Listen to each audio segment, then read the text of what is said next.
যশোরের নাওয়াপাড়ার সাবেক কাউন্সিলর জিয়াউদ্দিন পলাশকে কুপিয়ে হত্যা করেছে দুর্বৃত্তরা।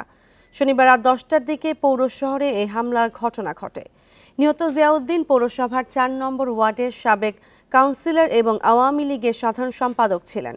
শনিবার রাতে শহরের আয়কর অফিসের পেছনের একটি পরিত্যক্ত ঘরে দুর্বৃত্তরা তাকে কুপিয়ে ফেলে রেখে চলে যায়।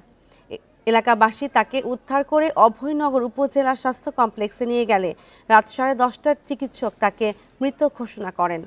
পরে নিহতদের মরদেহ উদ্ধার করে ময়নাতদন্তের জন্য যশোর সদর হাসপাতালের মর্গে পাঠানো হয়।